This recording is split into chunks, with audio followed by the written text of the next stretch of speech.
हमारे यहाँ इसको शुक्ल एकादशी भी कहते हैं और कहते हैं ये सती माता ने यही एकादशी के दिन से जो व्रत साधना करना प्रारंभ करी थी वो सुख देने वाली थी। निवेदन है आपसे भी, कोई कार्य अटक रहा है, तकलीफ आ रही है, दुख है, लक्ष्मी नहीं आ रही, परेशान हो, 108 बेलपत्र की, जो बेलपत्र होते हैं उसकी, इसको छेद तो करते नहीं है सुई से, बेलपत्र की डंडी को बांधते जाओ 108 बेलपत्र की माला बना लो और माला बनाकर भगवान शंकर के गले में, शंकर के शिवलिंग को जो चढ़ा देता है उसकी मनोकामना भगवान शंकर पूरी कर देते हैं। अटा एकादशी 108 बेलपत्र की माला बनाकर शंकर भगवान को समर्पित करी जाती है। माता लक्ष्मी ने भगवान विष्णु को पाने के लिए तुलसी की माला बनाकर समर्पित करी थी, जैसे सती ने शिव को पाने के लिए, कामना को पूर्ण करने के लिए। शास्त्र कहता है घर के बुजुर्गों को, घर के बड़ों को, जेठ जेठानी हो, सास ससुर हो, घर में जो तुम्हारी उम्र से बड़ा हो, उसको आज पीला फूल या पीली चने की दाल या पीला वस्त्र, कुछ भी पीली सामग्री आज घर के बड़ों को देना चाहिए। क्यों देना चाहिए? तो शिव महापुराण की कथा कहती है कि जो शुक्ल पक्षी की एकादशी के दिन पीली वस्तु का दान दे देता है, घर के किसी ब्राह्मण को देने नहीं जाना, किसी मंदिर में देने नहीं जाना, आपके ही घर में, आपके ही घर के बड़ों को किसी भी पीली चीज का दान कर सकते। फूल हो, मिठाई हो, कोई अनाज हो, कोई वस्त्र हो, पीली वस्तु का दान दे। क्यों होगा? क्या होगा उससे?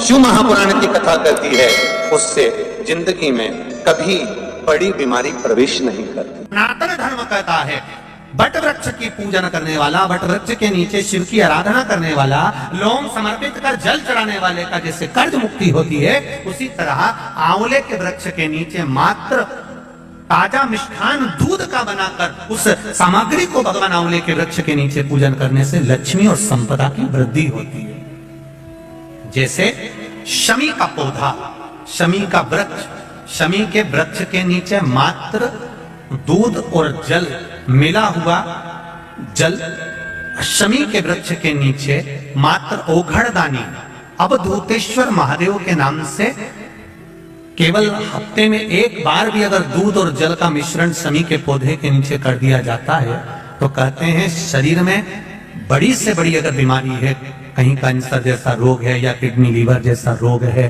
कोई भी तकलीफ, कोई गांठ अगर शरीर में हो गई है, तो शमी के वृक्ष के नीचे दूध का जल थोड़ा सा हफ्ते में एक बार अवधूतेश्वर महादेव के नाम से समर्पित कर देने से रोग का निवारण होने लगता है, रोग थम जाता है और आगे नहीं बढ़ पाता और उसका इलाज चालू हो जाता है, सुख का अनुभव।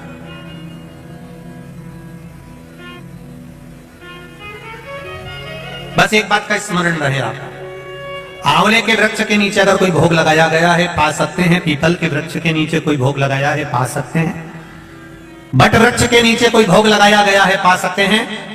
जिस वृक्ष के नीचे भोग लगाओगे पालोगे, पर शमी वृक्ष के नीचे का जो भोग लगाया गया है वो नहीं पाया जाता। शमी वृक्ष का जो प्रसाद है वो आपको वहीं छोड़ना पड़ता है। शमी वृक्ष का प्रसाद वहीं छोड़। सात की शिवरात्रि आ रही है, छोड़ना मती, बेलपत्री का पत्ता जल में डालकर भले पत्ते को निकाल देना और वो जल, जो रोग है, जो बीमारी है, संपदा नहीं आ रही हो, दुकान नहीं चल रही हो, व्यापार नहीं चल रहा हो, बच्चे चिड़चिड़े हो गए हो, क्रोध पड़ रहा हो, तो भी बाबा पर घर के प्रत्येक व्यक्ति एक लोटा जल जरूर चढ़ा के आना, शिव को नमन कर कर आना। ये मौका नहीं मिलता, चढ़ाओ।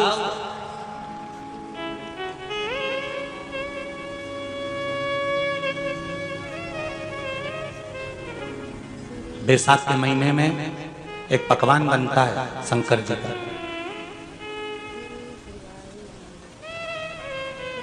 शिव जी के हाथ में त्रिशूल है, शिव जी के 3 नेत्र हैं, बेलपत्री में भी 3, बोलते जाओ, पत्ती है। बैसाख के महीने में जो शंकर भगवान को प्रसाद का भोग लगता है उसमें भी 3 ही चीज मिलती है। सत्तू,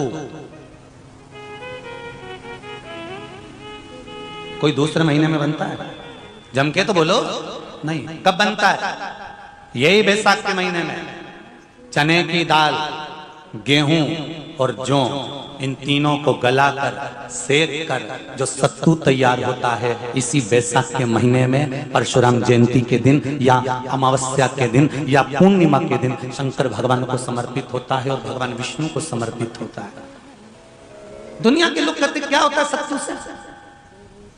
सास अपनी बहू से कहती है बेटा सत्तू बना ले, थोड़ा सा सत्तू बाजार से ले आना, 10 रुपए का खरीद कर ले आना, आज सत्तू, आज अपन पूजन करेंगे सत्तू की, अक्षय तृतीया है, थोड़ा सा पूज देंगे, थोड़ा सा भगवान को भोग लगा देंगे, सत्तू का लड्डू बना लेंगे। बोलो री जी सही है कि गलत है? बाजार में भी सत्तू मिलता है तो बच्चे कहते हैं, बहुएं कहती हैं कौन खाएगा, काय को ला रहे हो, सत्तू का क्या काम है? पर शिव महापुराण की कथा कहती है, स्कंद पुराण की कथा कहती है, जिस समय पर बैसाख के महीने की सुंदर अमावस्या का दिन था, उस दिन माता पार्वती शंकर भगवान के लिए जब पकवान बनाने के लिए बैठी, कुछ नहीं मिला, तब माता पार्वती ने 3 अनाज को लिया, एक चना, दूसरा गेहूं और तीसरा जौ। इन तीनों को भींग रहे थे, उसको लेकर आए गंगा जी में से, उसको सेक कर माता ने अंगीठी पर और उसका जो सत्तू बनाकर शिव को दिया। शंकर भगवान ने कह दिया, सुन पार्वती, ये सत्तू नहीं, ये मेरी औषधि है। बैसाख के महीने में जो खाएगा वो जिंदगी भर रोएगा नहीं, शरीर से स्वस्थ हो। अब उसको बैसाख के महीने में पियो बेल। बेल मतलब समझ गए? बेल का रस। बैसाख के महीने में पियो बेल और शरीर को रखो ऑलिव बेल। पियो।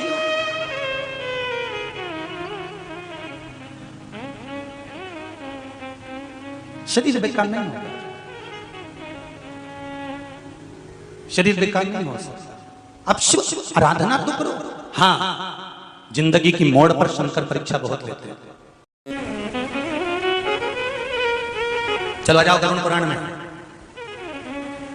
मरने का 47वां दिन, जब मरेंगे तब गरुड़ पुराण बचेगी, पहले ही सुन लो। और जिसके पास में गरुड़ पुराण नहीं हो तो पंडित जी से मंगवाकर फिर पढ़ के देख लेना। मरने के 47वें दिन, 47 डेज, 47वें दिन किस चीज का दान तुम्हारे सामने आता है? मरने के 47वें दिन।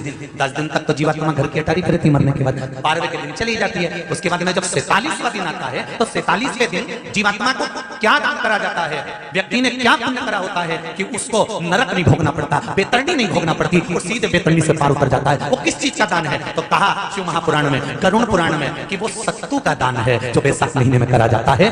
सत्तू का दान 3 चीजों से मिलकर बनता है। जौ, बोलते जाओ जल्दी, गेहूं, चना, ये 3 चीज से मिलकर बनता है। इसमें जो बारीक बारीक कण होते हैं, जितने जितने 3 चीज के मिले हुए बारीक बारीक कण होते हैं, ये जब दान किया जाता है सत्तू का, अब ये बेतरणी करने के लिए 46वें दिन इस जीवात्मा ने अगर सत्तू का दान करा होता है या सत्तू का सेवन बैसाख के महीने में करा होता है तो उसको बेतरणी नहीं भोगना पड़ती, डायरेक्ट सीधे रतलाम उज्जैन से डायरेक्ट।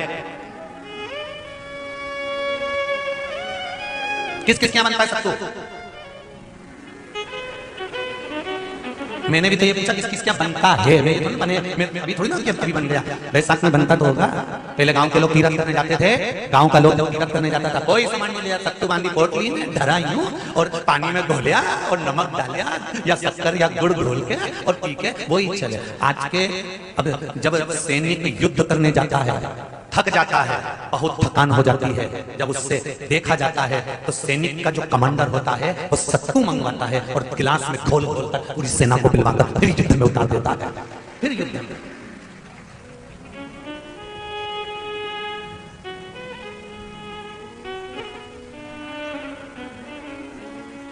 साधारण नहीं है महाराज। सत्तू में जितने बारीक बारीक कण होते हैं, जितने बारीक बारीक कण, तुम्हें काम करना, अभी जब खरीदो तो कागज पे रखते सत्तू का कण गिनना है, 1 2 3 बारीक बारीक गिनते देना जरा। तो तुम्हारा क्या जाए गिनने में? भगवान कृष्ण के हाथ में पट्टी बंधी थी तो उन्होंने भी तो रुक्मणी को गिनने को दिया था, गिन तो जरा इसमें कितने धागे। रुक्मणी जी ने कहा इसमें 9999 धागे हैं। भगवान ने कहा बस यही 9999 मुझे द्रौपदी को वापस लौटाना है। गिन के लगा लो, अभी अभी लगा लो, ऊपर तो भगवान गिन के बता ही देगा कि तुमने जो सत्तू दान करा था, तुमने जो सत्तू खाया